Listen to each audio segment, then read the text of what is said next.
All right, if you're a freight broker business owner between year 1 and year 3 of your business, and you're pondering the question in your mind, thinking it over and over, what does winning look like? Am I winning as a freight broker business owner? I want to applaud you. You are definitely thinking in right-minded terms, because in my opinion, you have to be thinking about where you are right now and what success looks like maybe 3 years down the road. And then there have to be mile markers in between that time. So what I want to do for you today, since you're thinking right-minded and you just maybe need a little bit of guidance, I want to give you that little bit of guidance that you might need. I want to paint a picture of what success looks like for a freight broker business owner year 1 through year 3, and give you 3 milestones that you should meet in that time period. So if you're cool with that, let's ride. So before we go any further, I just want to make sure that you and I are on the same sheet of music. This is not going to be a video that's based on getting customers, getting freight, moving loads type video. Those are in the weed tasks that we have to do those tasks and do them well, but those are not our focus today because those are understood. We know that we have to do those things in order to be successful.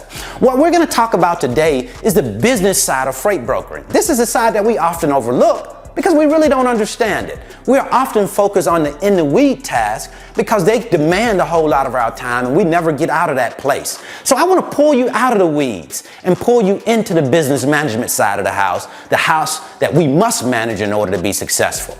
So if you're ready to do that, without further ado, let's jump into it. All right, milestone number 1, the first thing that you need to accomplish as a freight broker business owner is to make the decision to hire a CPA.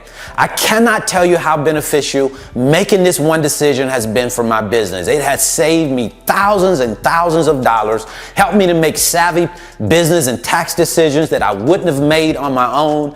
I cannot begin to tell you how important it is to have a good CPA on your team. Just accept me saying it is very, very important. Because when you look at it, hiring a CPA, somebody who knows about the tax structure, how it works and how it can benefit your business, is just one of those type of decisions that, yes, it's going to cost you in the first part of your business, but it's going to save you so much money as you continue to grow your business. So if you're serious, if you're really serious about growing a business, if you know that you're going to be in business and you're not going to stop, you're going to keep going, I would certainly tell you to hire a CPA. It will definitely benefit you in the long run. Now, if you're doing this as a part-time business, I wouldn't necessarily suggest that you go out and hire a CPA right away because the cost may outweigh the benefit. Milestone number 2 is we want to set up an S election for our business. And you might say, hey, Brandon, I've already set up an S Corp for my business. But that's not really the question. The question is, why did you set up an S Corp and do you need an S Corp? Because an S election determines how you're going to be taxed. It's not about setting up an LLC or an S Corp. You have an LLC and you set up an S Corp to determine how you're going to be taxed. For example, if you just have an LLC and you make $100,000 as a business, you will pay $15,300 in self-employment tax. If you have an S Corp set up, then you don't have to pay that self-employment tax on $100,000. You'll break your payment down into 2 pays, and you would only pay self-employment tax on your W-2 pay. So there are some huge, huge benefits to having an S election as a LLC, but it's not just about going out and setting it up arbitrarily. You need to be making money. And that person that we told you to hire earlier, that CPA, he'll guide you and tell you when it's time to set up an S election. And for those of you who might say, hey, Brandon, you shouldn't try and decrease your tax bill. You should pay your fair share. I would say to you, that's exactly what I'm trying to do. I'm trying to pay my fair share. I just happen not to think that $15,300 on $100,000 is my fair share. I want to pay less than that. But now if you want to pay more than that, if you want to pay $15,300, 15.3% on that $100,000, then you just set up an LLC and don't take the S election. For me, I'll take the S election. All right, milestone number 3. We have to set up tax shelters. I haven't met a rich person, I haven't studied a rich person yet who do not have tax shelters that they save a portion of their money in, that they invest a portion of their money in. Why do they do that? Well, because the government cannot get their hands on the bulk of their money when they're inside of tax shelters. It just makes good sense. It makes good business sense to have a tax shelter like a 401k. And you might say, hey, I don't have a job, Brandon, so I can't set up a 401k, or my job does not offer a 401k.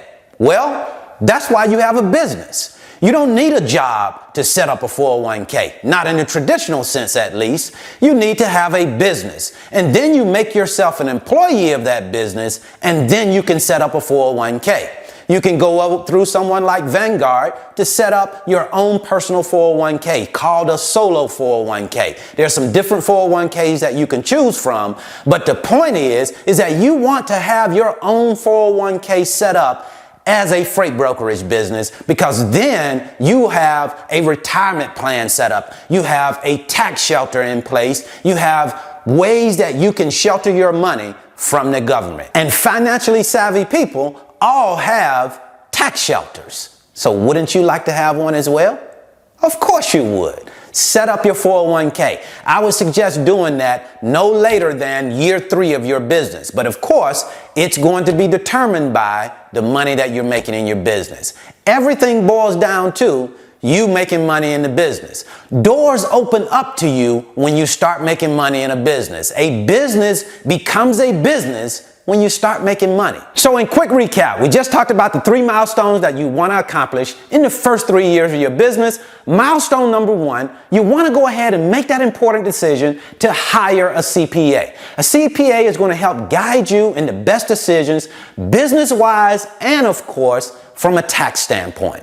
Number 2, the second milestone that you want to accomplish is you want to go ahead and get that S election established for your business. The S election is going to help you keep more money in your pocket, and of course, as business owners, that's very important to our business. And number 3, the third milestone that we want to achieve is we want to go ahead and get those tax shelters set up. All financially savvy people have tax shelters, so we understand that it's a good idea for us to have them as well, to protect more of our money from the big appetite that our government has. So that's what I wanted to share with you today. I certainly hope this information has been helpful. If you want to learn more about the freight broker business, I'll leave a free link in the description. It's my 5-video series titled How the Load Movement Process Works. It will give you a look into the freight broker business, let you see me in my office moving freight, talking to shippers, talking to carriers. That way you can get a really good idea of how the business works before you come into it. And then if you want to get a really good idea of how the load board works, I'm going to leave you a free tutorial right here. So until next time, I wish you the very best in your life and business. See you at the top, because the bottom is much too crowded.